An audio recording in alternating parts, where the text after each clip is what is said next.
So I'll invite the trainer to kick us off as we set up the slides. Dr. Wasike, you're welcome.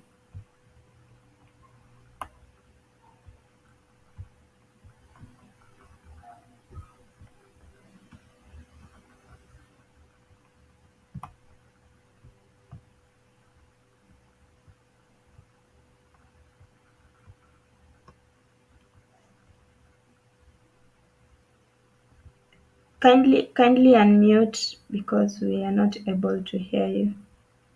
Thank you very much. Thank you. The most difficult aspect in teaching, based on my experience, are you able to hear me now? Are you hearing me? Yes. Yes. Perfect. Is teaching practitioners, because when we practice, we happen to be exposed to different dynamics, different work environment, different um, exposure, and therefore we learn from that exposure. Different organizations have different organization culture. They also have different organization politics, and they form part of our experience that nurture uh, skills that we accrue. And getting a common point is a bit challenging. My colleague Chris Wesonga may join us later on, but today we want to look at monitoring, and we want to look at evaluation. We also want to look at the research, and want to look at the learning. This is the main topic, but under this we shall have different subtopics that will take us almost a month. Maybe just to understand, if you wake up from a sleep and somebody asks you what is monitoring, what will be your answer? Any trial from the team, what will be your answer?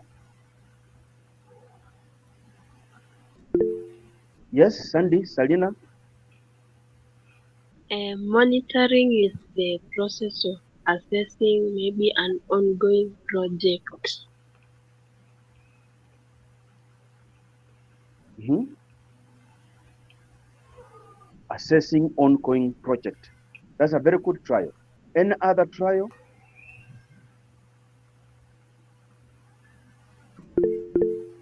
Yes, Virginia Kamonji.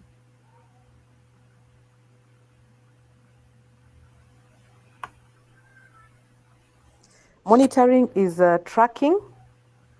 You track a process, while evaluation is an assessment that is done at different stages in a project cycle. It could be at the beginning, middle, or at the end. Perfect. I want to agree with your response that monitoring is tracking. But when you are tracking performance of a project. When you are tracking a performance of a project, you must have something as a standard against which you are comparing when you are tracking whether the performance is according to this standard or not. And therefore, this standard is what we refer to as a project plan. You plan to, for example, let's assume you are constructing uh, a 10-story building for female students at Utamu University in Uganda. And based on the plan, you said maybe uh, you had a plan to construct this building in 12 months. And you allocated 1 month to construct what we call the foundation of the building. Then 21 days on your candy chart, you were able to put it for curing. And now you come up with an idea and say, you have thrown various activities on candy chart and allocated time frame as deliverables. For example, you can come up and say, the first 2 days, starting 1st and 2nd of July 2024, we will be able to clear the bush. So where the area we are going to do this construction. And then you need to understand, you plan how many laborers that will come will be able to help clearing the bush. 2, you also plan the qualification of bush clearers. 3, what are the tools that will be required to clear the bush, so that you are able to lay down the foundation in a leveled ground. Then you achieve that. Once you achieve that, you can have maybe a civil engineer to come in, and the civil engineer comes in to come and see or assess whether the bush has been cleared well for the measurement to be done for the foundation. If that civil engineer comes to check after 2 days, he comes the following day in the morning before the trench is dark, before digging of the trench starts. The civil engineer comes and assess and examine the field, whether it is well leveled and the bush is cleared. That one, we want to call it an evaluation. An evaluation is an examination, is an assessment. Now, the house, the trenches are done, are measured, and then the people who come to dig those trenches as based on the measurement, approved measurement of the foundation. And the measurement indicates how deep downwards and the width. Then once it is done, somebody will come and can assess and measure and examine and evaluate whether it is done according to plan or not. That is an evaluation. Then the blinding is done, and we lay down the foundation stones. We come up with the walls, and we reach somewhere where now we want to put the slab of the foundation.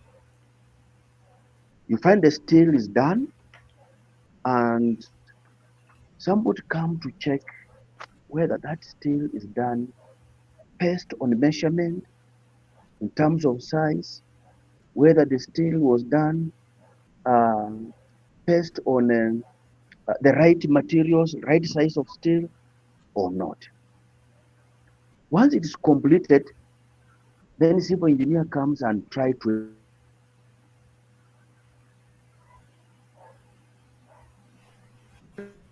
evaluate whether it is done accordingly or not before the slab is done. There is a foreman who is monitoring, who is tracking even digging of the trenches. Is it being done based on the approved measurement? So the civil engineer is coming to confirm. That confirmation is what we say. He assesses to see whether it is accordingly to the plan or not. That is exactly what we call evaluation. And as the steel is being fixed, interweaving within the right measurement, making boxes, the right size of steel is being used. That is being tracked by somebody who is there supervising everything. Forget about that. Now the foundation is laid down, the slab is done. Then somebody is told to do what we call watering or curing. Then water is uh, done in the morning, then lunchtime, and in the evening. And somebody is ensuring that there is a register when water is poured on that slab and it is completely wet. Then somebody goes and write down marks that in the morning it was done at this time, amount of water that was poured on the slab, then lunchtime. The register is actually, the details are entered into the register. That register is being used to monitor curing. Forget about that. Let's forget about that. Let's go back to the classroom. All of us, we were in PEPI class. We left PEPI class and we went to class 1, 2, 3, 4, 5, 6, 7, 8. Now, when we are in class 1, 2, 3, 4, 5, 7, we used to come to school every morning before 8 so that the classes start in the morning 8. The class teacher come and mark a register. That register, the class teacher is using to mark in a classroom. The class teacher is tracking your presence. Therefore, class teacher is monitoring your presence. Then, after the end of the month, every evening, the class teacher is giving you a homework to do. And the following day is marked. And in the evening is giving you another homework. And that homework on daily basis is tracking and understanding, is trying to monitor whether students are understanding the concept or not. Now, at the end of the month, the class teacher, you are given a test, what we call continuous assessment tests. It is a midterm evaluation. A midterm evaluation to understand, to test you on the topics that you have covered since when you opened your semester or you started your term. And that will also help to bring out an understanding and monitor. You know, your performance is being recorded somewhere. Your performance is being recorded somewhere. And it can be tracked for entire term. And now, when you have covered all the topics for that semester or for that term, and at the end of the term or at the end of the semester, you are given an end semester exam. That is an evaluation to evaluate your understanding and your performance on that semester or that term. We use a semester when we are in college. We use a term when we are in secondary school and primary school. So you have to understand that monitoring and evaluation is a continuous process. My mother never went to school. And today, she used to monitor me in totally mechanical way. My mother went to my class teacher in class, in class 1, and class teacher told my mother, when you see something like this, your child is doing well. But when you see X, your child is not doing well. When X is more than ticks, your child is a poor performer. And that has never left my mother.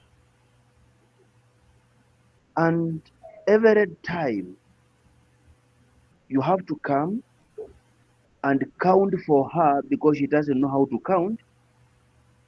I have to count for her how many X and how many ticks.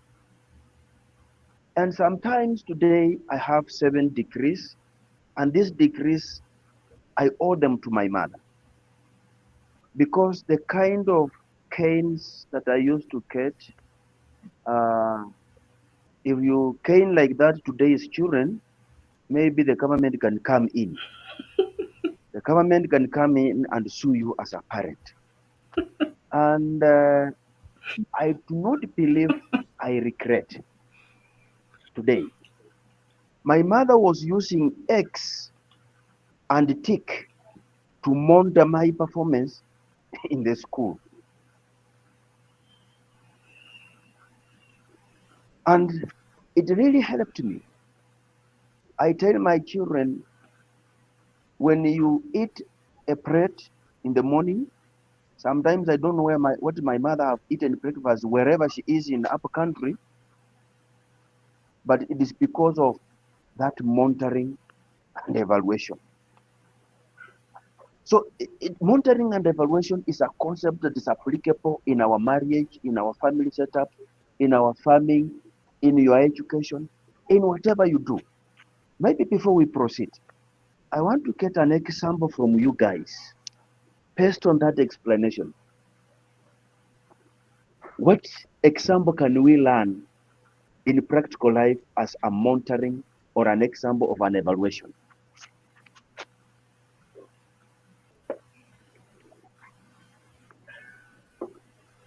Any trial? Any trial?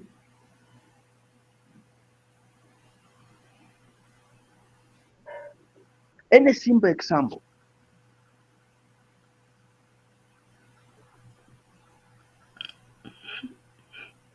If you are hearing me, please clap for me. There is an emoji for clapping. Maybe I'm talking to myself. Thank you very much. Yes, Peter Latham. Peter Latham? Yes, I can give an example of monitoring and evaluation in our day-to-day environment. You can hear me? Very well. Yeah. Loud and clear. Like in our work environment, periodically we monitor the performance of staff performance, say in a quarterly or in a half-yearly basis, whereby we have a tool where we check how somebody is performing in particular parameters.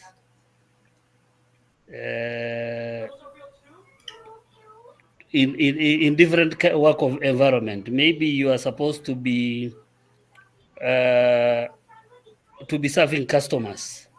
So a tool is created and it is monitored on the number of customers, the satisfaction of those customers, and then at the end of that period, then it is evaluated to see where how you have served those customers. I think that is common across all the work environments.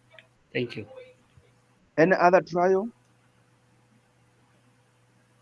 Yes, please. Eileen?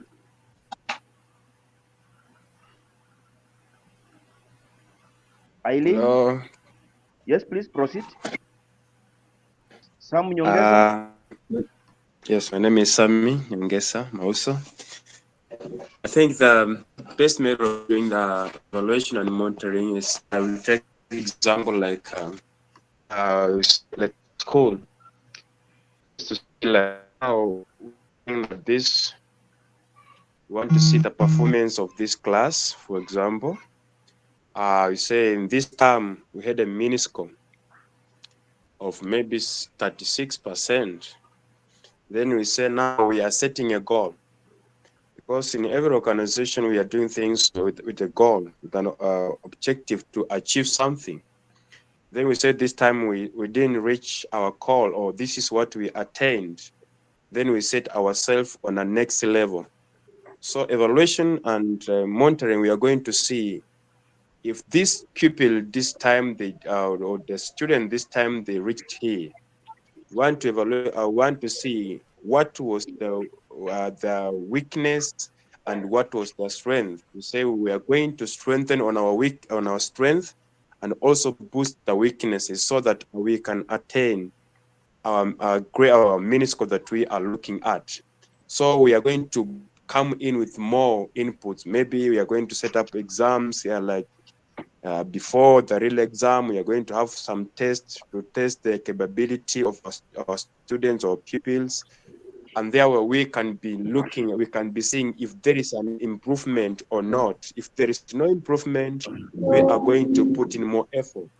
That's the way we are, I can say we are trying and evaluate the growth of those students. For example, in a business, I say I've got a business like a duka or a canteen running. Then I'm investing. Maybe I say I put in like 10,000. Then I want to see Samuel, how is it Samuel going to Nyongeza. Samuel Yes, Nyongeza, what is a tuka? What is tuka? As I said, we have our friends from Uganda, Somalia, South Sudan. We have friends from Sierra Leone and Lesotho. Sorry. Yes. Okay, so I'm sorry. Maybe I came and I say like, okay, I've got something like a shop where I'm selling things. Then I can I say I've invested like 10,000 on this project. Then I want to see, because anytime that I'm going to beginning a business, in your mind you want to make a profit.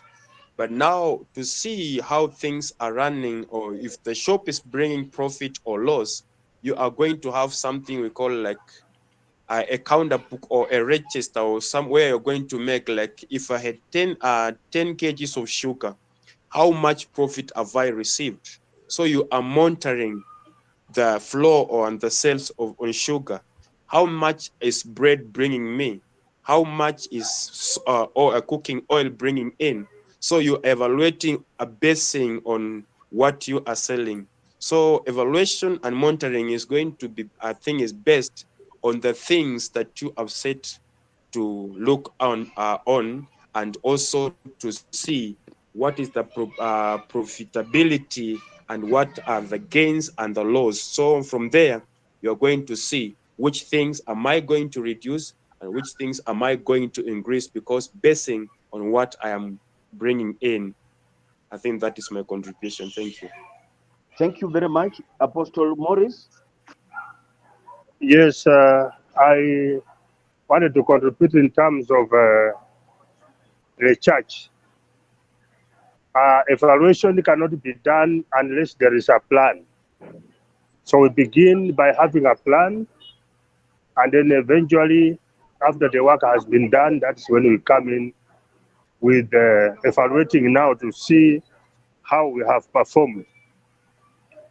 So performance or evaluation always means there is a plan already in place that will help us. Like now, the strategic plan, maybe for the church, then we say at a certain time we want to check ABCD concerning how we are performing.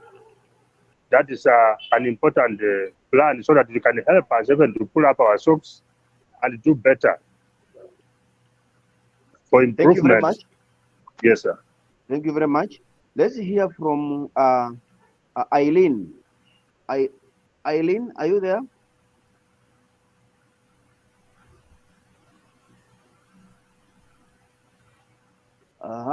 Samuel Carson. Okay, thank you very much. I would like just to give a simple example of a mother, that's a parent who has a kid, and this parent is working, so she has employed a house manager. So there's a way this mother can evaluate the growth and development of her child by looking at how the child is growing health-wise. So maybe there's a plan, the parent has provided food, there's everything. So after 1 month, before she employed this house manager, the child was maybe 12 kgs. So after 1 month, the mother expects the child to have grown and also increased in weight. So the mother will might access when either this child is growing healthily. When she comes at home, the child is happy, the child is jovial, and the child is well fed. So at the end of like 6 months, or 3 months, the mother expects the child to have increased in weight. But at the end of 6 months, when this child still has 12 kgs, then that implies that the house help was not doing maybe her job. So he can use that to evaluate either if the house manager was taking good care of the child or not.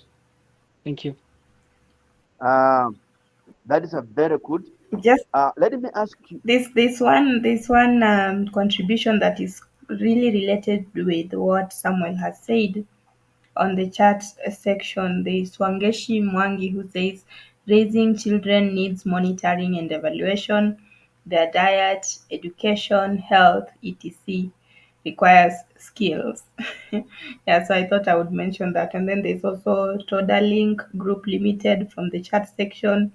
He's also saying he's saying he's not able to talk. He's at work, but he says a perfect example is when a farmer plows the farm, plants, weeds, harvests, and eventually packages or sells the crop. That is an example of a process that will require monitoring and evaluation. So those are the contributions that members are giving.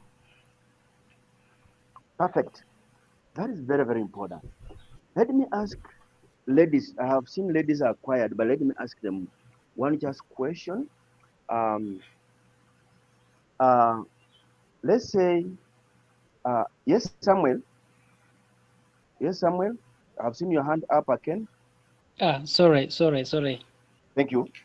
Let's say you have given birth to a child today, and you start going to a clinic, and a clinic card, every time you go there, they immunize the child, but they also keep record of the weight. And they keep on that card, you will see the weight, the height of the child, the month, the duration, the month of the child, or the number of years of the child, and the graph, the way the graph is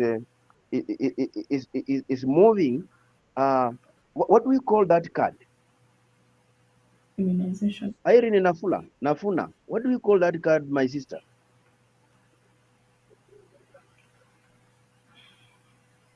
Anybody who can help me?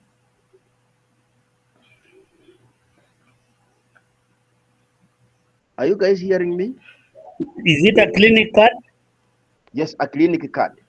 That clinic card, it keeps track of the weight of the child, the height, and the number of months the child is growing.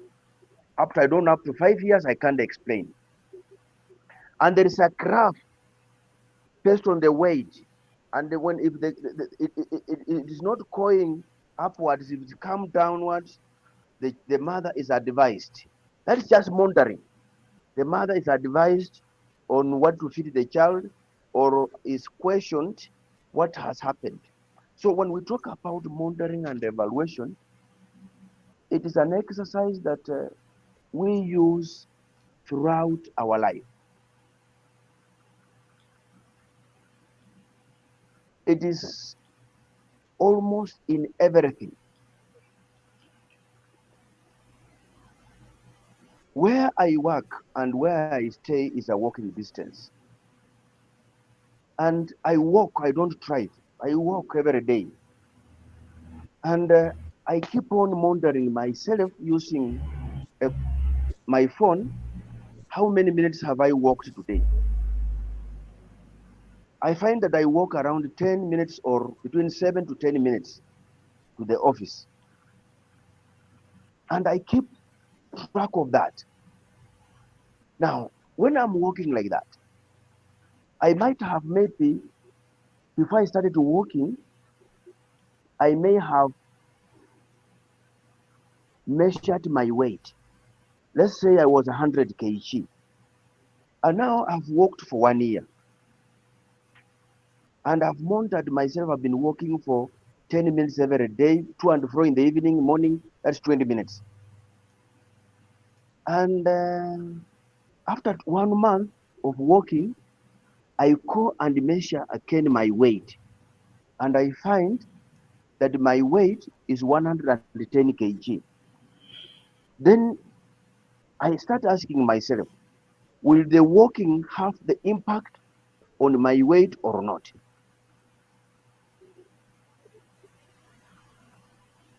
So whenever we carry out an evaluation, we assess. Yes, Andalia? Andalia?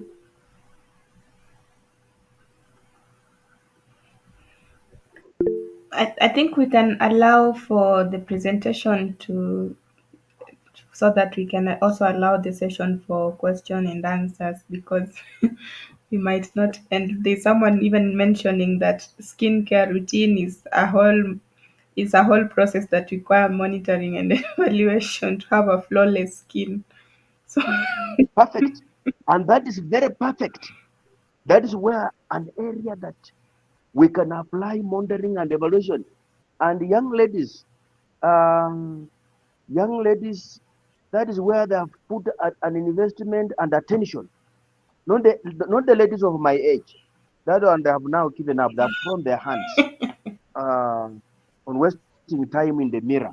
I have a daughter who is at the University of Nairobi, who spends more time in the mirror than even on a television. And I always wonder, what are you looking at? Because you wake up and you are just the same person that you were yesterday. That thought of mine is just wondering maybe her beauty or maybe her color. But I don't know because I always don't know what is in her mind. I always don't know what is in her mind. But that is just monitoring. That mirror every morning you wake up, before you leave, you look at the mirror. As men, we just leave. The issue of mirror is not an issue. But ladies, is monitoring. Is monitoring.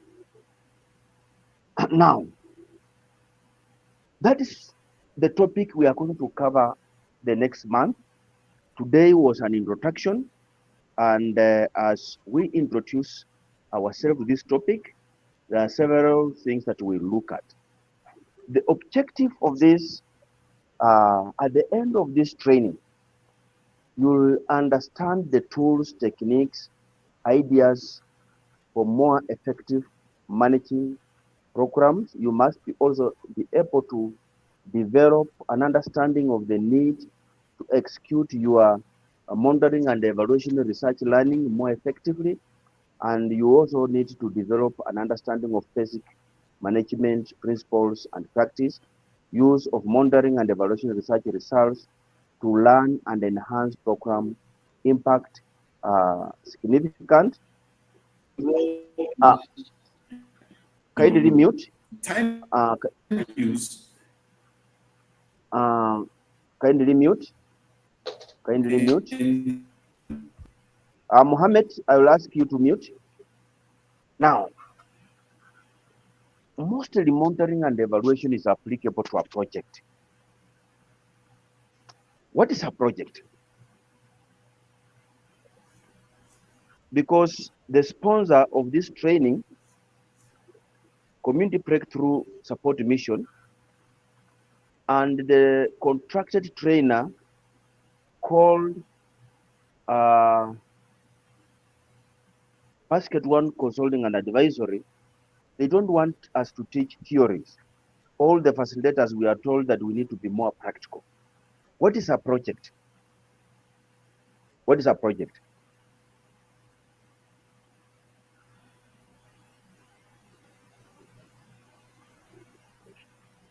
Any trial? I can give a trial. Please proceed. Yes, my understanding, a project will be any undertaking or any commitment that you have set a goal to achieve, either in terms of a plan, maybe a full year. It can be a short term, maybe one day. It can be quarterly. You can have an undertaking to achieve, to build maybe a house. So the house building becomes your project. Or maybe an evangelism engagement, you want to do evangelism, and you want to go to a very good example, you want to go to the side of Masai Mara and do evangelism for 1 week. So you put a project towards delivery of that undertaking. You have the financial, you have the program, you have the people, you have the processes. So that for me would be the project that you would want to undertake. Thank you. Good. Good. Another trial? That's a good trial. Another trial? Thank you. I would say that a project is any intervention that is carried out with the purpose of achieving an objective, but it must be completed within it has a time frame that is specified in which it will start and then ends. That's very good. Ria Madrida, this name looks familiar Doctor, to me. I'm a student of Butamu.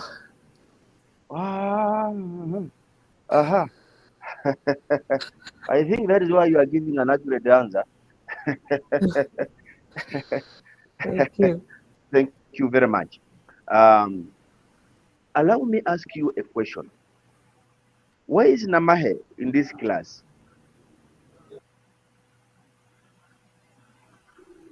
Alutovende Dev Namahe didn't attend this class today. Okay. Thank you. She should not to be in. Now, let me ask a question. A project is defined based on characteristics.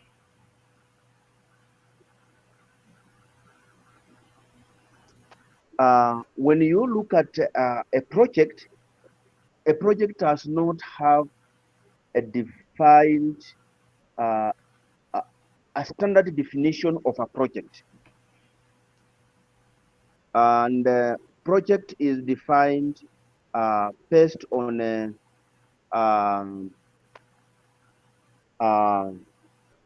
its characteristics, and the projects have different characteristics. One of the characteristics of a project is that it is time bound. Time bound just means that a project must start and end. Let's say in Kenya, educational program has been here in Kenya since time immemorial. But there are various educational projects that have been coming and ending. And I want to give you an example. When I was young and my mother took me to school, in primary school, our president by then called Daniel Toroitich Moi had a project of giving free milk to primary school pupils. And we took milk for some years and it stopped. There is nothing wrong with that, because a project you must plan when you are starting it and when you are ending it. That is a complete project. But a program takes longer. It's a more of continuous process with a number of projects under it. And that is a program. We can have health program in Kenya that started time immemorial, and it is still there. Yes, but under that health program, we have different projects like cancer projects. We have different projects like HIV projects.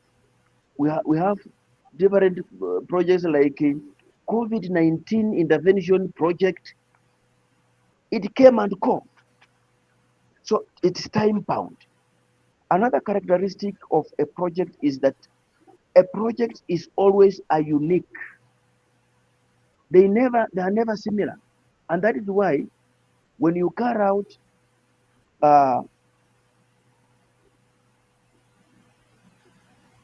when you look at the project body of knowledge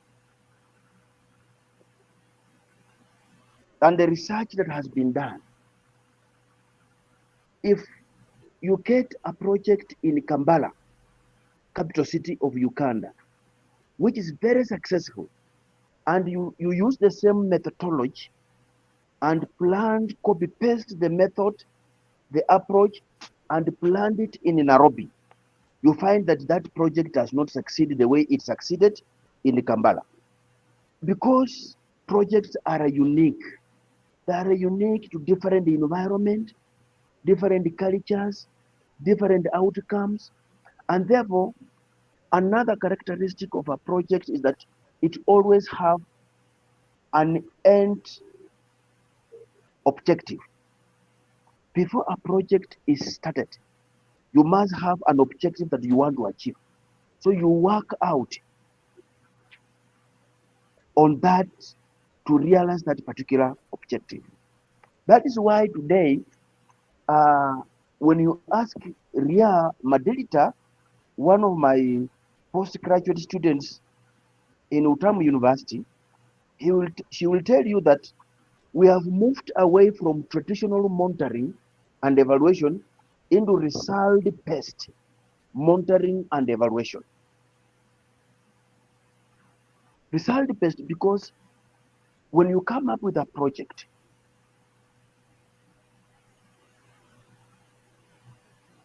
you have an objective that you want to achieve. And if you have an objective that you want to achieve, you are working around the clock to realize that particular objective. And that is one of the characteristics.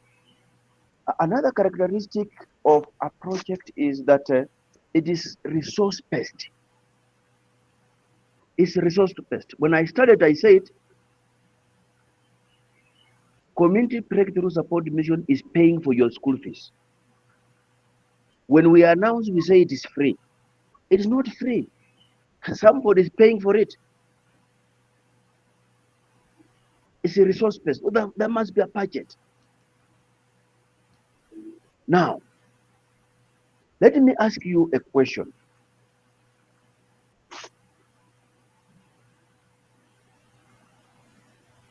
Diana, let's say Diana is married. She's not married. I'm using an example. Diana is married and has 2 children with a husband. And every evening for the last 20 years, Diana has been cooking breakfast, planning to cook breakfast for the family, planning to cook supper for the family, and lunch. And it has been a recurring activity in Diana's life. What is a project in that activity, and what is a program? I want to hear from you. What is a project and what is a program? Yes, Ongai. Ongai.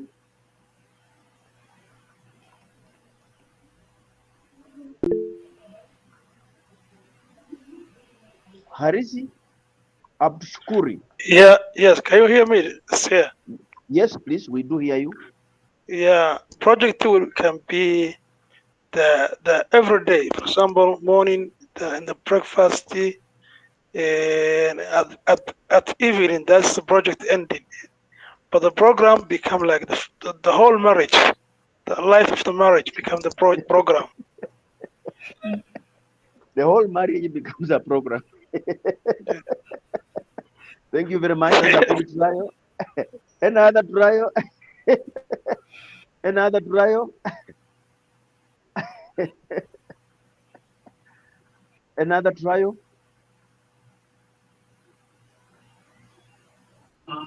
According to me, I will say Yes. cooking is a project. Then food is it will fall under programs. Like today I'll eat eggs, tomorrow I'll eat vegetables, another day I'll eat fruits. Those are programs.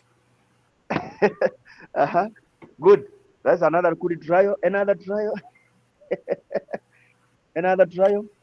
I would say, this is Virginia, I would say programs, projects. A program is made up of more than one project, assuming that I have a dairy project, and then I have a goat or a livestock project, a dairy project, I have a goat project, and I'm farming maize.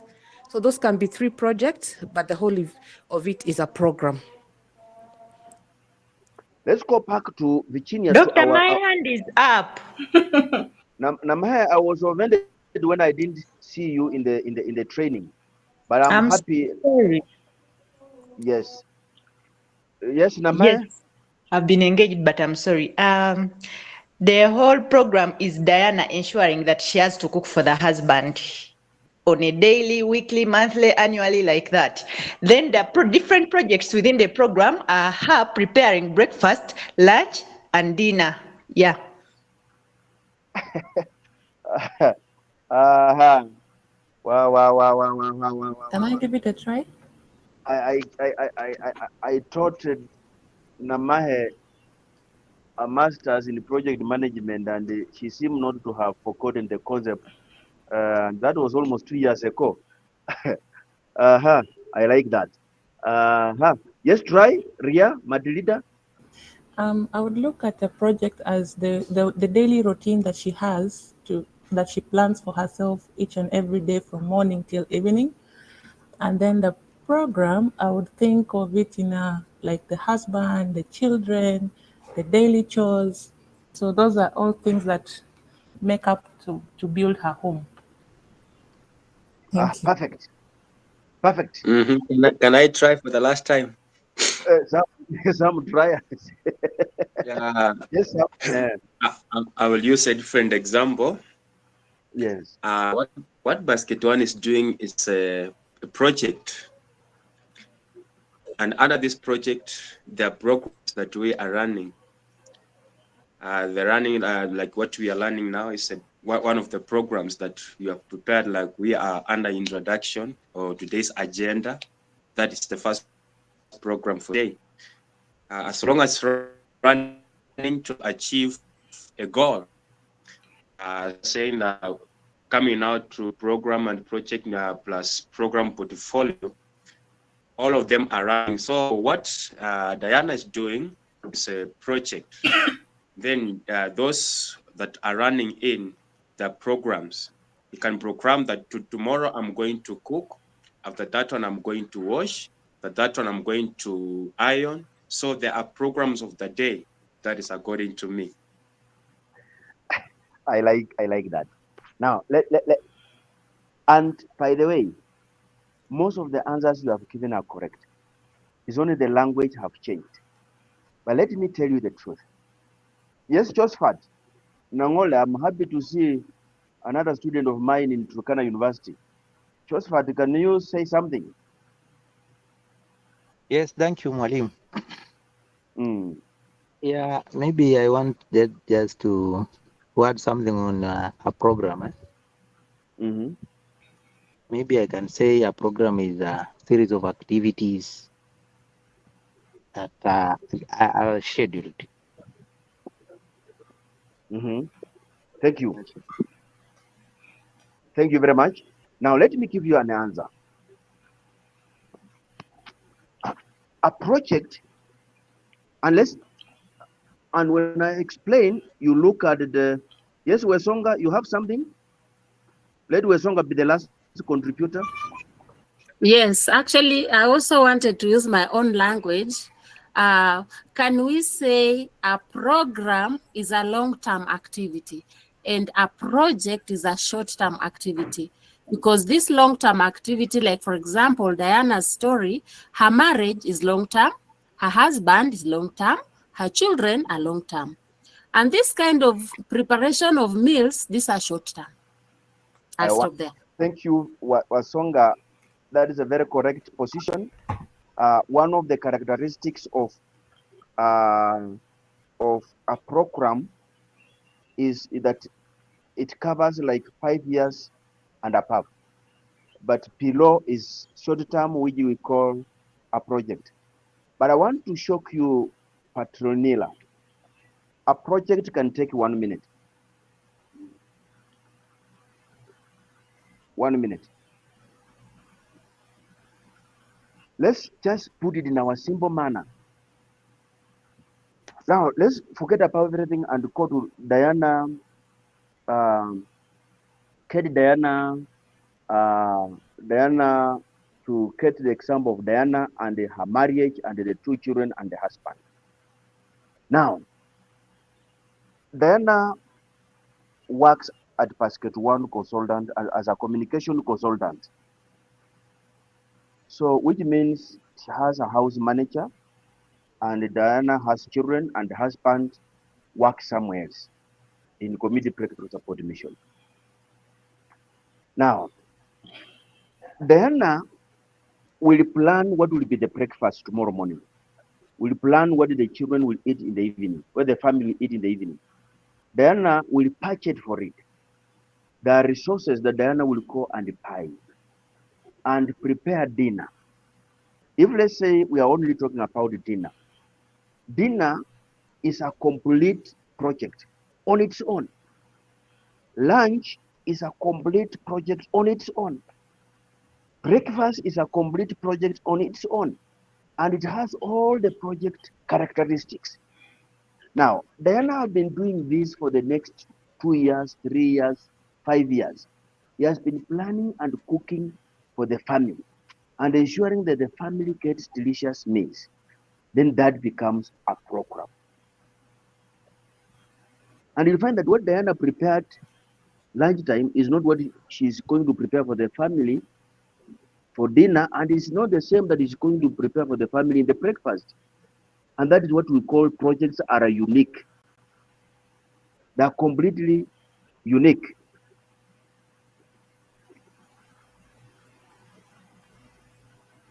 It is similar. A debate has existed whether marriage is a project or a program. And that debate, in my last training, it seems that we could not come to a conclusion as scholars in project management. Now, let's see what Basket One is doing and community practical support mission. Basket One is has a contract for the next 5 years to run these free trainings every Friday or on need basis another day. Each Friday, once the training is completed like this one, now the project is a halfway. This is a complete project.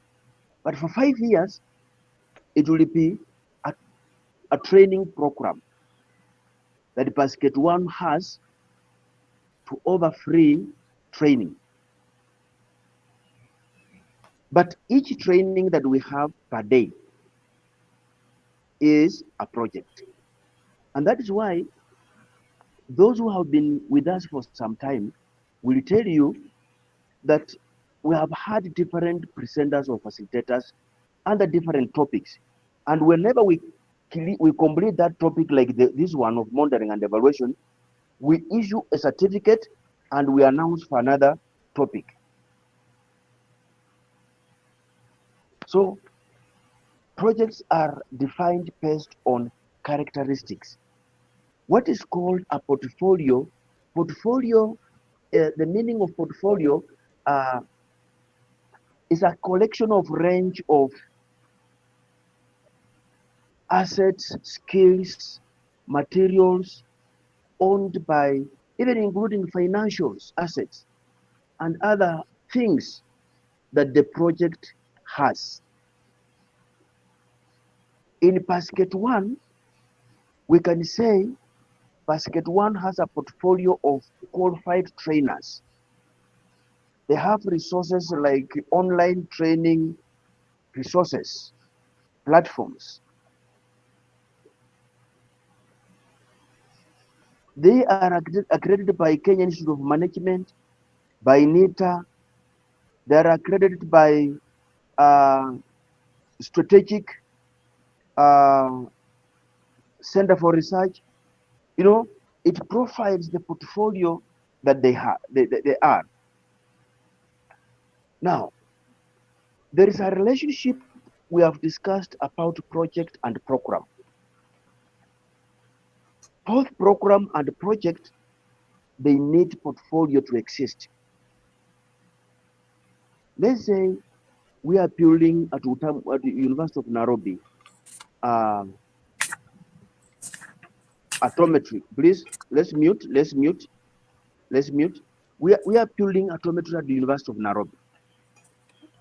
And now, these are 10-story building. And this 10-story building will need materials like sand, cement, steel, knowledge. That is the portfolio of the human resource capital. We'll need the financial resource to acquire all those materials and put them together. We will need compliance with administrations like municipal council approvals. You know, it forms part of the portfolio. We will also look at the importance of project management skills to monitoring and evaluation research and learning practitioner. Because at the end of this, we expect to have you guys as practitioners. When we talk about the module output, remember today is an introduction. The learning itself, we will start learning next Friday, so you should not worry of time. Now, at the end of this training, there is something that we expect to have shared. Yes, Lydia? Lydia, we have seen your hand.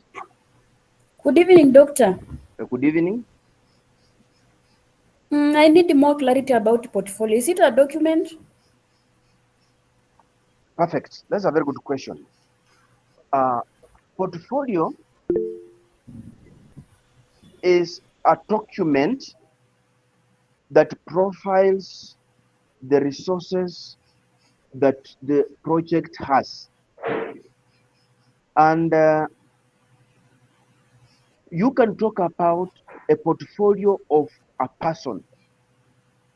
When you talk about the portfolio of a person, you will talk about, you write a document that details the profiles, the academic qualifications, the achievements of that particular person, the certification that particular person has, the contribution to the knowledge base, and also talk about even the contribution to the society.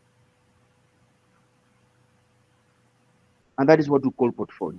So portfolio is a document that has the details of the project capacity, the financial capacity, the human resource capacity, the equipment capacity, all that is a portfolio. It profiles.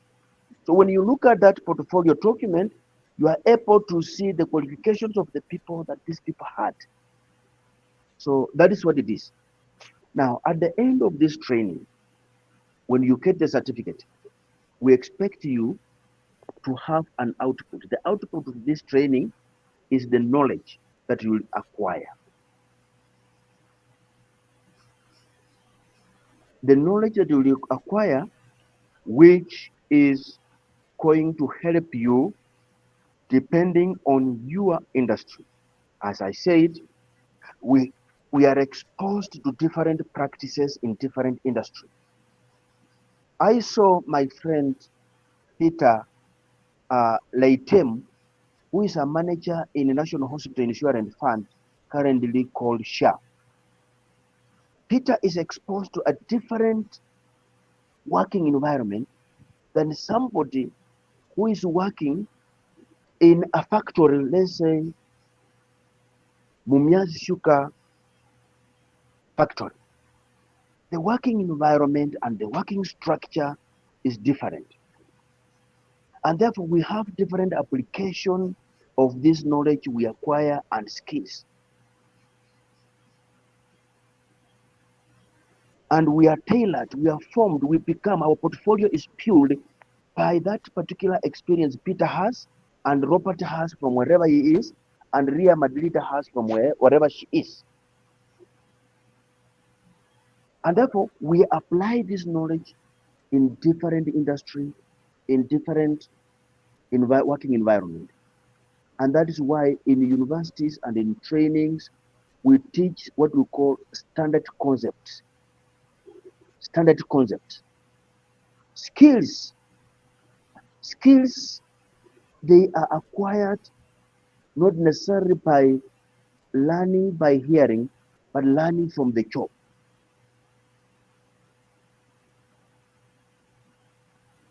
I can drive all types of vehicle today in Kenya, but I've never been in a driving school.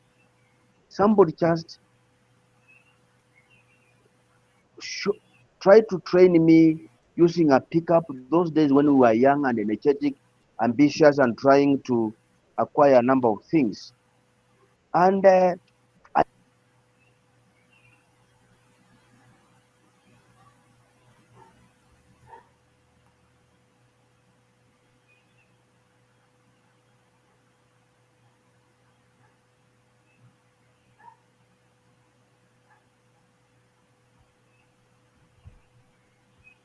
picked back driving.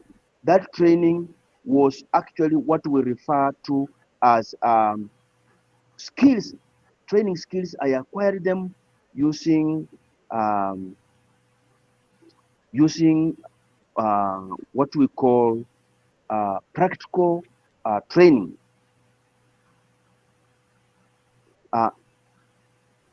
When we talk about attitude, if you don't mind, I'll also come back and discuss about attitude in one of these fine days, because attitudes are totally different from the skills that we acquire and other things.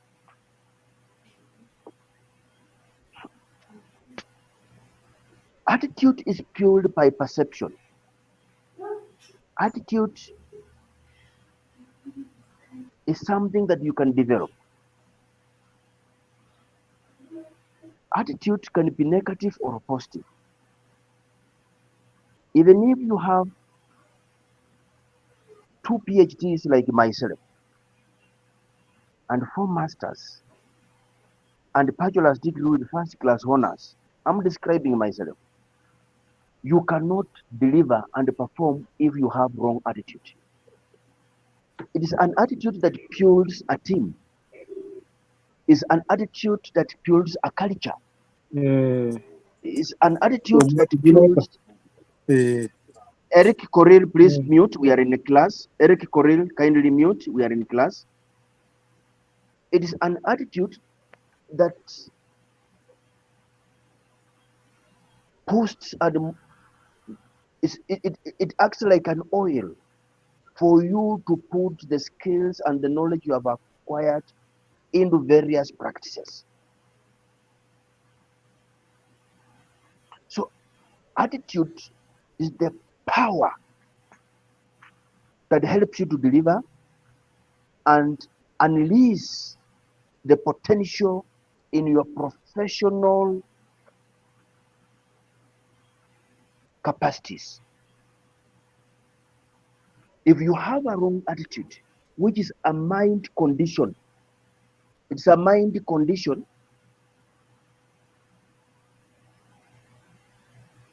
which you can actually develop depending on many things. So when we look at this model, at the end of the module, the output will be knowledge, skills, attitude, and we want to mold you to fire your attitude into the practice and bring in the fruits that are required. Bita Ichekan, I'll see you. I'll allow you to talk. Let me finish this. There is a scholar who is an evaluation theorist called Michael Scriven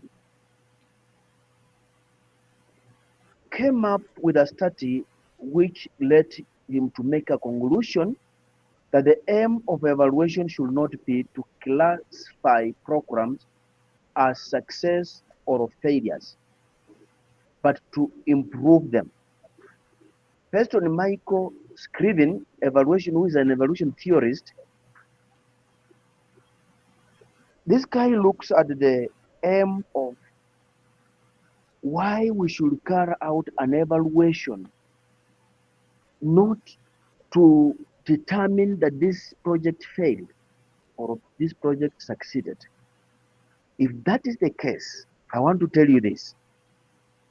And I want to ask you a question before I tell you what I want to tell you. Let's say Namahe Evelyn is married, and at the end of 10 years, Namahe is not having a child.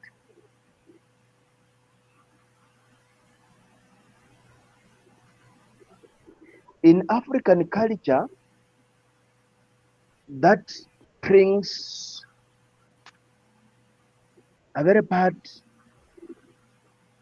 outcome. And when a lady in our culture, where I come from, in Kimilili Bungoma, when a lady marries today, in the next 12 months, women will be starting walking and looking when she's going to fetch water or firewood to walk and see if there are hot changes or not. And they start whispering. They will keep quiet the first year.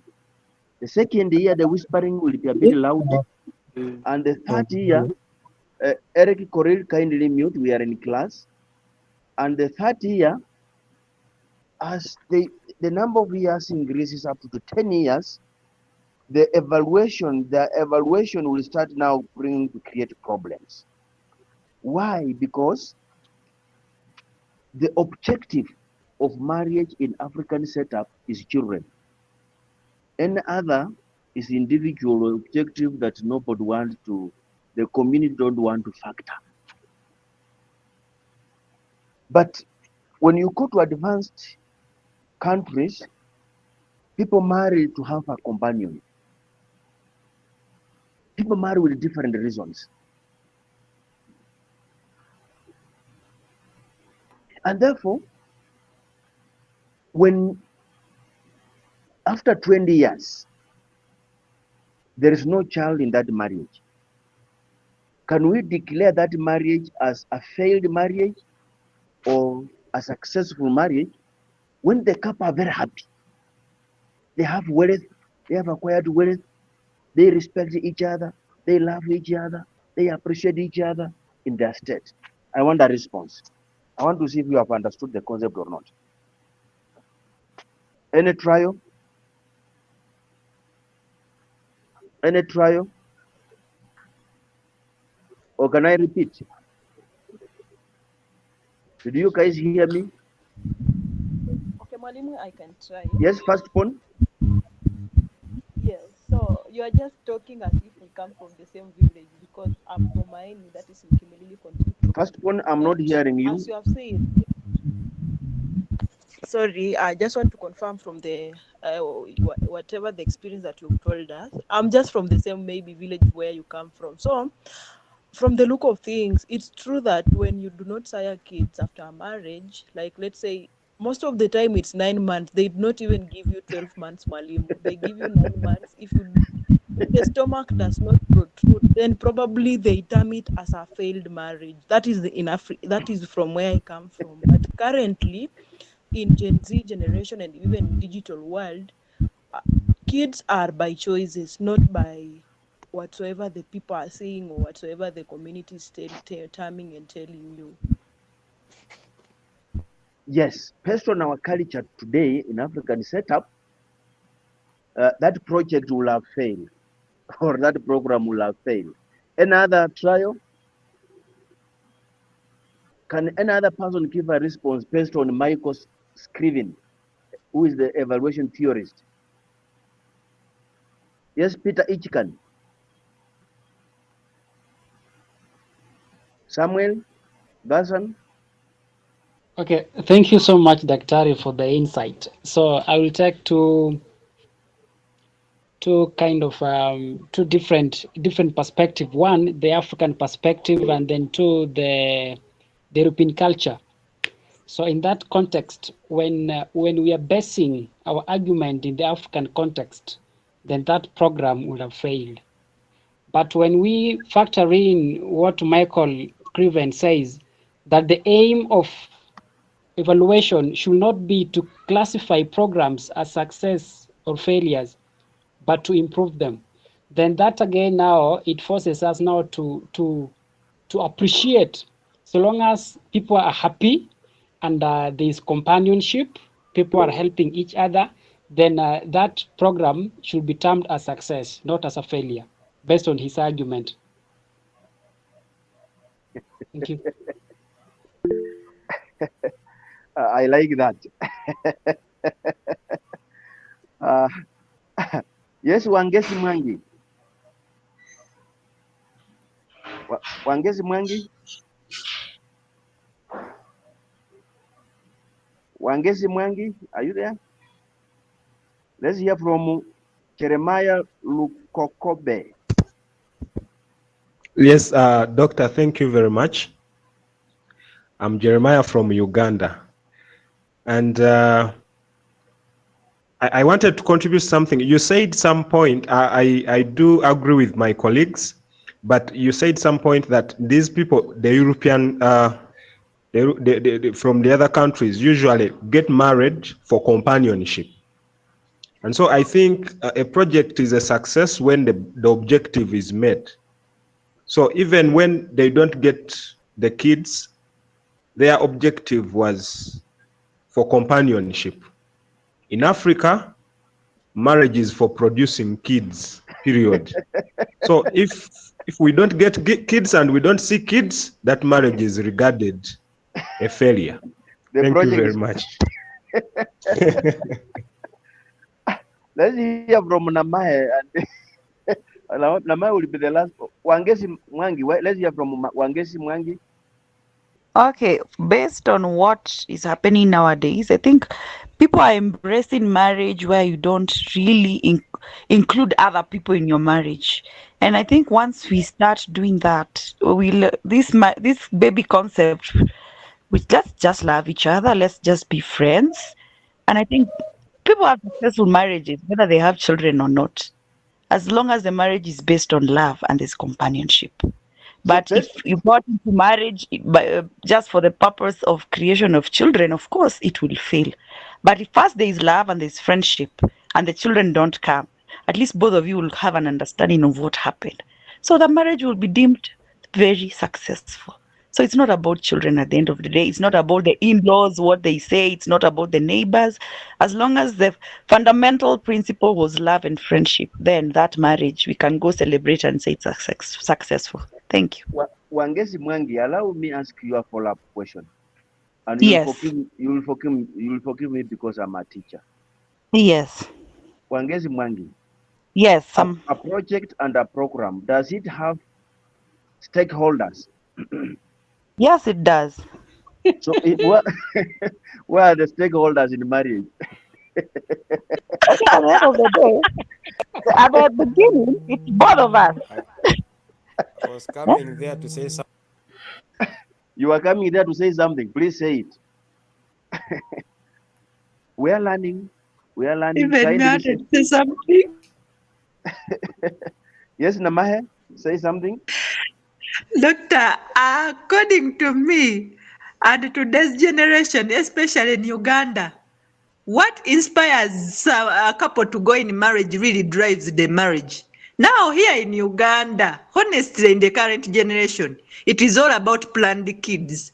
If you produce just like that, even the man will run away.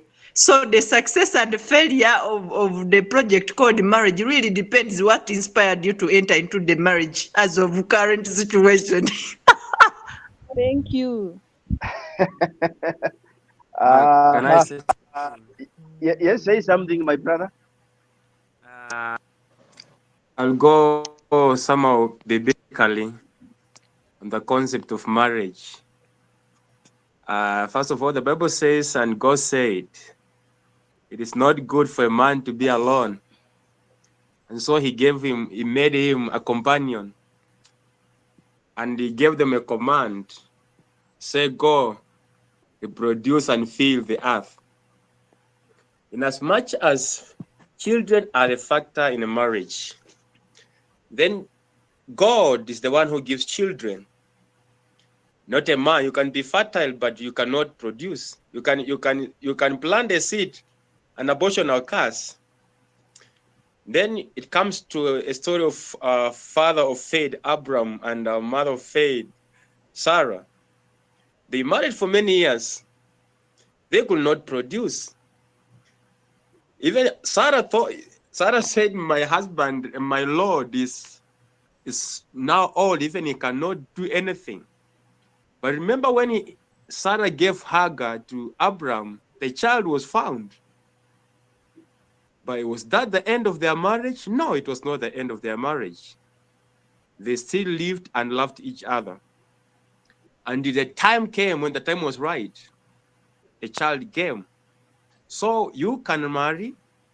The womb can be closed by the purpose of God. The Bible says God is God and does what pleases him. And also same Bible tells us that when the time is right, he makes everything beautiful. So if God joins two people together, he knows the end. You are entering an organization or you are starting a business. You are not beginning with 100% that is going to be a success. We do what we call risk analysis. What are the profits you can expect and the losses you can expect? If you're entering a business and then say, I'm going to make a profit, my friend, you are lying to yourself. Expect the otherwise. If you go with that mind, then you have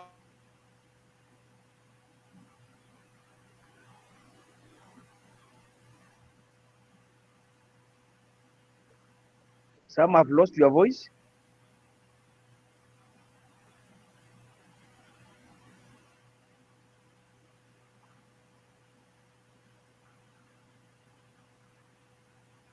Yes, sorry, my internet was fluctuating. For the sake of time, let's hear the last contribution from Anthony. Anthony, are you there? Our facilitator last week. Yes, Doc, thank you so much for the opportunity and a very interactive session. I'm loving the Mel Rally program here. I want to weigh some contribution on this matter. And usually, and Doc can agree with me, that when we are analyzing a theory, we look at the theories from the aspect of primary socialization of the theorist. How did these theories exist? Where does it hail from? So from that kind of background, we can always know these populations, where are its thoughts directed to. And so I agree with the members as they have said, that if a theorist of this caliber comes from this cultural background, will always have a thinking that success or failure will be the best parameter to measure the project. In this case, African setting, for example, as you've said it so well, marriage is considered as a companion one, as a way of raising a continuity of generation. But again, marriage as a project cannot have one objective, can have 2 or 3 more objectives. So several objectives can be met and others may not be met. Those that cannot be met are also based on assumption that it is within the human capacity that children can be sired. That's an assumption of the African setting. That where dog comes from in Kimilili, they assume it is man and woman that must ensure that that is done, but not understanding that sometimes men may not be able to do it, or a woman may have incapacities to do that. So such an assumption, which also exists in the thinking of Michael Griffiths, will also cut across as a point of convergence. So I agree indeed that we can have limitations in our thoughts about the African setting and what Michael Griffiths thinks about what project should look like. I love that. You guys, you didn't clap, but In my heart, I clapped. Thank you very much. Yes, this is what we call mature learning. Isaac Wekesa. Isaac Wekesa. Andon, kindly mute as we hear from Isaac Wekesa. Isaac Wekesa. Isaac Wekesa, you have disappeared. This is very important. Yes. In marriage, if we take marriage as a project, there might be different, of course, objectives in that marriage. So a child is one of the objectives. In Europe, maybe there are people who marry, but the objective is not to have children. In African setup, we have configured our thinking, our mind, and everything that a child should be number one. Otherwise, the project has failed and you start a new project. Based on Michael Scriven, an evaluation theorist, say that clarifying programs as success or failure through an evaluation, that's not the right thing. But we need to identify areas of success and areas of improvement in that particular process. Time is really taking me marathon.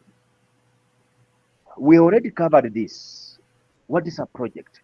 The word project comes from the Latin word, which means projectum, from the Latin verb proisere, which means to throw something forward. Pro meaning which denotes something that precedes the action of the next part of the word in time, and aisere, to throw. Pro before, aisere, and to do a proisere before an action. We have already discussed about what is a project, and you guys have defined what is a project. But a project in business and science is a temporary endeavor. The word temporary is a characteristic of a project. It's temporary. Projects are not permanent. Programs like education program is a continuous process, and we might be having education program since Kenya started up to now, and we don't know when education program will end. But there's various projects that are temporarily, they come and go. They come and go. And therefore, they are unique. That is why when somebody is preparing to cook dinner, even dinner of yesterday is not similar to dinner of today. Even in terms of the number of hours, the taste, and what, it may not be the same. It must have strategic intent. Strategic intent. As I said, one of the characteristics of a project is to have what we call an end objective. What is objective?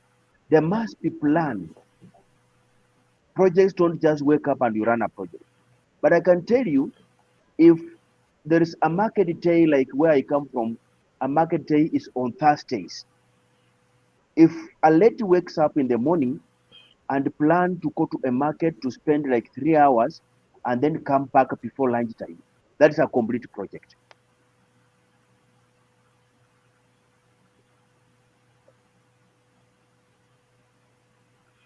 This is just an explanation of a project as a temporary. It has an objective. Once it meets that particular objective, the project is wind up. The purpose of a project is to achieve. For example, I'm currently teaching students at different universities who are just doing, let's say, a master's degree. These students, a master's degree in African setup takes 1 year. Outside there in Europe, it can take 12 months. So that master's degree, when you start it from first year, first semester, second semester, then second year, first semester, and second semester, and you graduate. That is a complete project and it's done. It is temporary. You can't go and do the same program. If you are going to be admitted for a particular program, you'll find maybe you have changed. I once last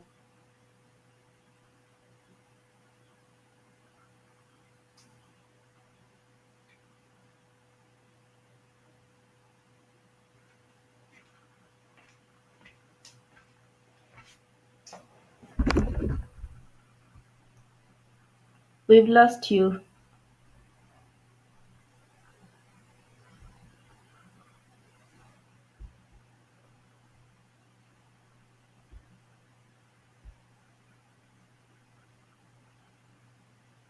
part one, I applied to do a master's.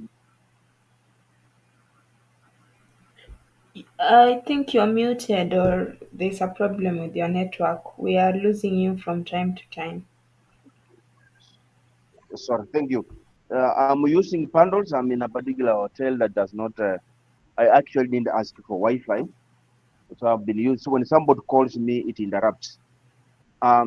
Therefore, a project can reach its end in one of two possible ways. One, the project has met its objective. Once you go to do a master's degree and you graduate, you have met the objective of that, why you are in that particular institution, and you are done. You close the project.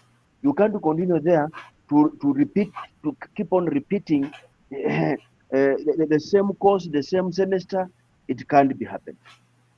Once that objective is met, the planned unique product will have been created. The second is that, yes, Dan Kitau. Dan Kitau, you have raised your hand. Okay. The second, that the project can come to an end when it is terminated because it has successfully been implemented and achieved its goals. But you have to know that a project can also be terminated based on legal process. Let's, for example, when you ask Diana Torin what she goes through to award a certificate, if the system does not give you merit position to be awarded certificate, even if Diana has been interacting with you in trainings, he cannot, because we understand that even in this training, the government eye, like intelligent, they attend to see what Dr. Wasike Olubengo is doing with the public. And we have designed a system to ensure that quality and procedure and legality is obtained. Because the government, the regulator, can challenge us and stop these trainings if we compromise the quality, if we compromise, we put people who are not qualified to train, and if we train irrelevant materials or out of concept.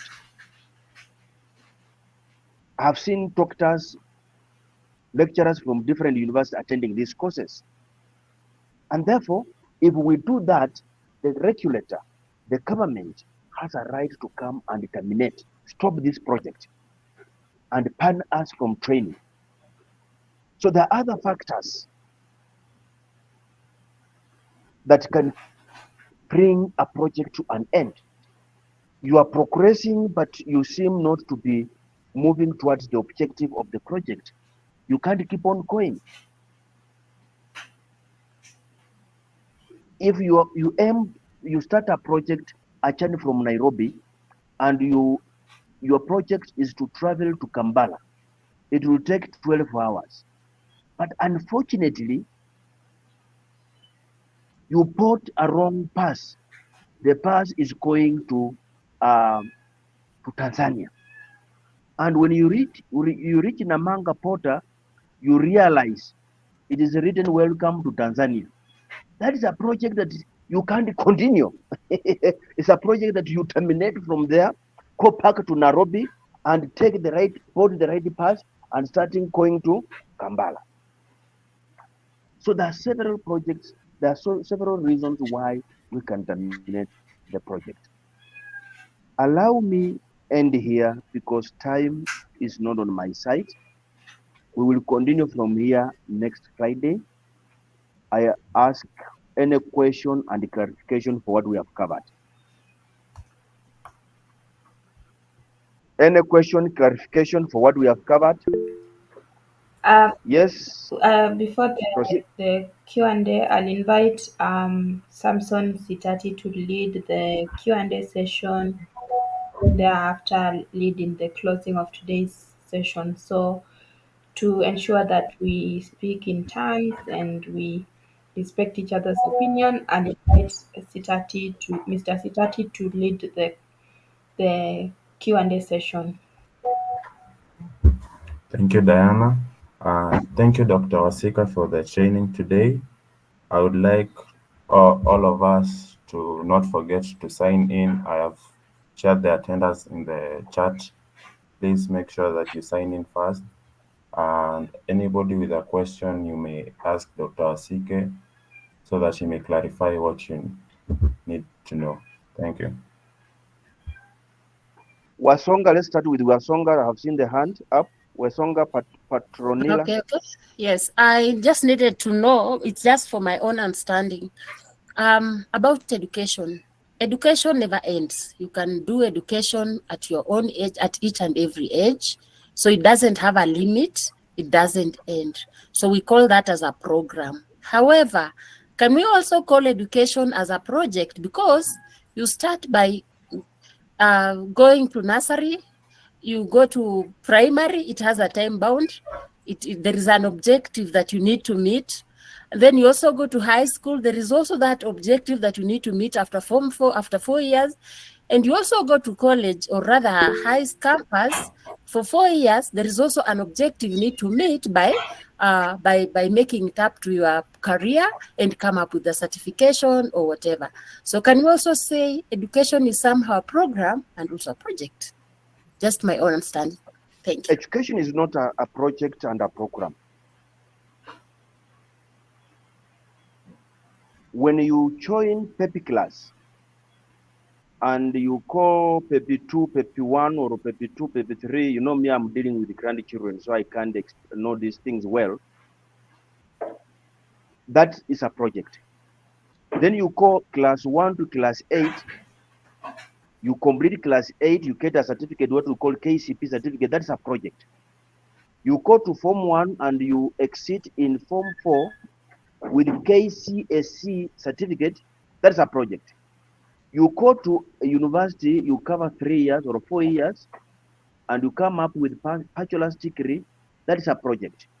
The performance of your project at the university level is whether you got first class honors, second class upper, second class lower, or a pass degree, or you failed. That is now the evaluation. The university will have evaluated you to determine whether you failed or you passed, whatever it is, how you performed. When you go for master's degree, that is another project. All what you are doing is under education program. When you go for PhD, that is another project. And now you can't go to class to study beyond a PhD. You can't go to class. But you know, learning is a continuous process. Now, what we call education or learning, it is not necessary when you get a certificate. Even today, I've learned that some of my master students in Utamu University are participating in this program. I didn't know. I've seen one called Ria Matilda. I've learned. So it is a continuous. There's another one called Alvin. Program. Learning every day. You see, we keep on learning daily. We learn by seeing, we learn by hearing, we learn by participating, we learn by doing. Peter, if you can kindly mute, we are in class. Peter, if you can. John, in your colleague. Your colleague, John. Yes, please. Peter, if you can kindly mute. Thank you. So learning is a continuous program, and that is learning is a program. But under learning, there are various projects. Let us go back to a simple learning program. When a child is born and is a boy or a girl in our culture, you'll find that a girl learns how to cook, learns how to wash, learns how to sit, learns so many things. A boy learns how, like our time, you learn how to look after kettle, you learn how to protect the family. You learn a number of things. And even at my old age, I'm still learning. This computer came just recently. I had to learn again to cope up with computer lifestyle. And these are various projects. Yes, let me see how many hands, and somebody who have not contributed today. There are only 2 hands, Namae and Sam Nyongeza. Yes, let's start with Sam Nyongeza. Thank you. So, just on that issue of program and project, for example, I can say, if I stand to be corrected, is CBC a program and 844 was a program. So if there were the programs, then it means that after every examination, when you're finishing a class, that is a complete project, you are going to the next project. So nursery is a short-term project, class 1 is a short-term project, and those projects now put together, they are completing the program of CBC, which is going now to graduate you to another project that still under the same thing. I stand to be corrected if I'm wrong. Perfect. And you can even break down and say each semester is a complete project, because you will be evaluated at the end of the semester and be given a report card to take home to your parents. Yes, Namahe? Yes, Doctor, mine is not even a question, but when you talked of a project coming to an end because of various reasons, you made my brain to remember actually what you taught me. Certain reasons being the objective of the project maybe will never be achieved, like maybe it is ambiguous, it is not smart. So you'll be literally running like a dead walking project with no something to achieve, and in the end definitely it has to end. Then maybe if funding is exhausted, you no longer have money, how will you run, how will you pay the human resources, buy materials and so on? Then maybe when even the resources like physical resources are no longer available. Thank you. Yes, that is very good. Any other trial? Somebody is asking about attendance register. Please, can somebody resend attendance register? Remember, if you attend this class and you don't sign attendance register, you will not get a certificate. Our system is tight. We must demonstrate to the government that you participated in this, so that certificate we issue to you just not a paper, but it has value. Kindly resend, somebody to resend. As we speak, I'm also signing the attendance register myself as a facilitator. I have resent the attendance letter form at the chat. Please go and sign in there.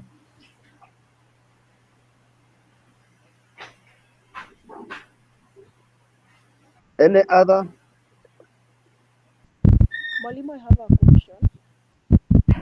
But my question goes to the is it church leaders or apostles or pastors? So I just want to know if we monitor salvation, or like is it Christianity in form of salvation, and if we monitor salvation? Do we monitor based on one's conduct, or how do we monitor the salvation in a religious setup or in a church setup? Perfect. Perfect. There is May there I are, answer her? there are pastors here who can help us answer that.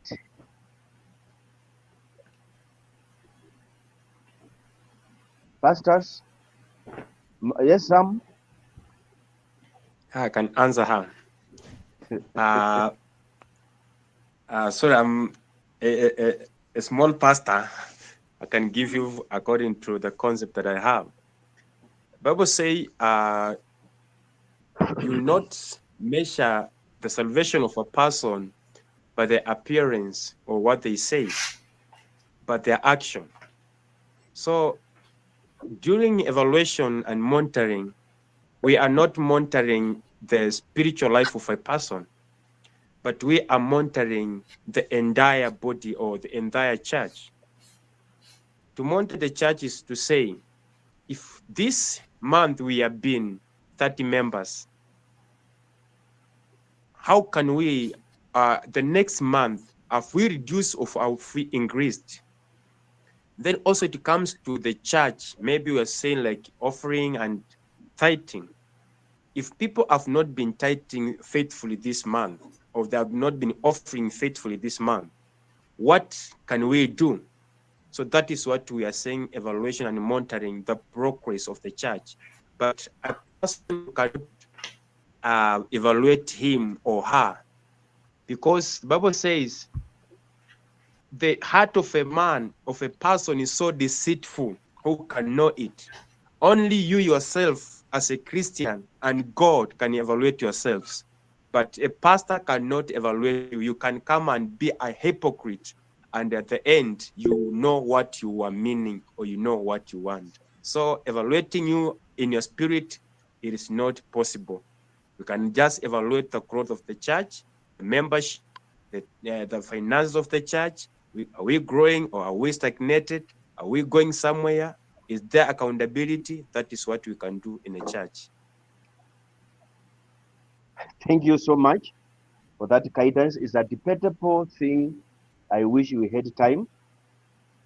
I want to request those who have not signed attendance register to kindly sign, because Doreen, the system that we use will not allow Doreen to issue you the certificate, and the certificate are system generated, and it passes on attendance register.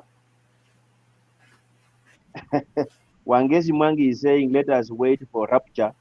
God will evaluate us. Evelyn? Very true. Very true. Doctor, I had the same question, but in relation as if to individual salvation, like how do you monitor individual salvation? One time I remember, Doctor, you taught me about indicators. Indicators are things that show you are implementing a project, but then what shows that you may be getting results. Now, if you want to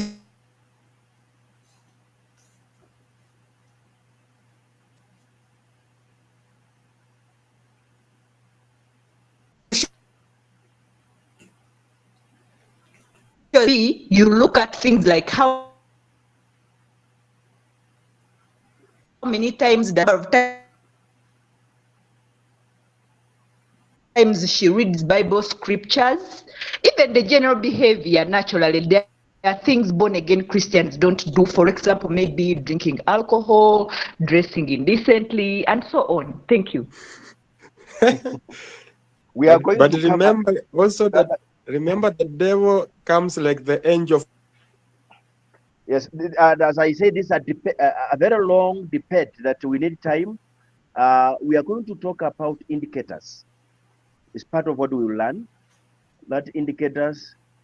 The last person is Apostle Maurice Michele. After that, please don't ask another question.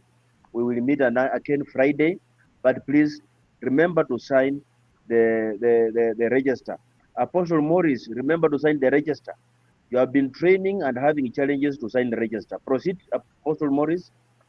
Yes, I've already signed. I wanted to say that as a church, you know, there is a way even of how to choose leadership and how to monitor results of people who are committed.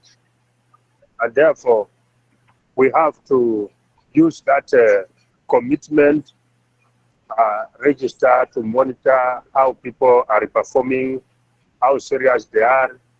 As we said, already some of the things have been mentioned. So through that, we can use that commitment even when we choose leaders. We see who is committed to be chosen into certain leadership, who has been trained. First, the issue of training is very important because you can't put somebody in a place where you know they are not qualified to be there. And also, if they are there and they are not trained, like maybe a Sunday school teacher and is not trained, then there can be the job on training, on job training, where we can get these people to be trained and they continue with the service. So when you come to evaluate, you check, you see whether they are qualified and how are they performing, how are the results. So that the continuous assessment issue should be there to make sure that people are performing. Thank you so much. That is so important. Thank you so much. Yes. That brings to conclusion of the training today. Kindly, Diana and Sitati, I request you to give participants more 5 minutes before you close, because once we close this link, the attendance register stops functioning. That is how we have designed. You cannot say forward to me on my WhatsApp so that I can sign even if I didn't attend. I request that you give them 5 minutes so that those who have not completed the attendance register to complete. I want to thank you for interacting with me. I've learned from you. You have learned from me maybe, and we have learned from each other. I wish you well this good evening, and we pray that we meet next Friday the same time. I might be the one who will be continuing, or my colleague, I don't know, but if God is willing, we will continue from where we stopped. Thank you, and God bless you. Thank you, Dr. Asike. Let us thank Mr. Asike for today's training. Please let's applaud him. And also, if you have not signed yet, I have resent the link on the chat. Please sign in. Sign the